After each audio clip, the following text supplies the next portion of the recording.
I recall that some of the biggest corporate scandals after the last economic downturn involved false journal entries and other post-closing adjustments. John, can you provide some examples for our audience?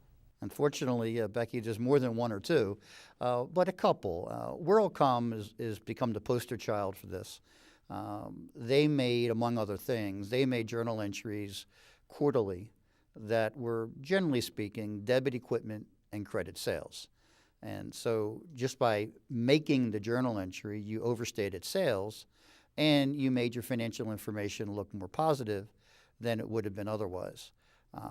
That's always the example that folks tend to point to. But there's other examples.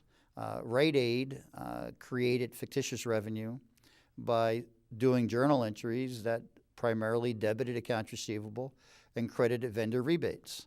The vendor rebates they were not entitled to. And they rolled the vendor rebates up into sales and revenue, which then had the effect of overstating net income. You may remember, Becky, Computer Associates. They created the 35-day month. So they recognized 30 days of revenue in 1 month, then picked up 5 days of revenue from the next month and put it in the prior month. Then they counted those 5 days again in the second month and picked up 5 days of the third month. So in effect, they had 12 30-day months, which meant that they overstated sales by the effect of 5 days every month. There's unfortunately too many of those examples out there where companies just made journal entries to achieve a predetermined goal, and then based on those journal entries, achieve that goal. And as we've discussed in prior sessions, one of the things that we see as it relates to financial statement fraud is a pattern of behavior. We're not talking about a one-time deal.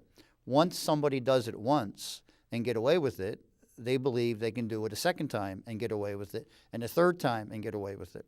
So the end result is we look at a number of these, and the Enron fraud was 7 years.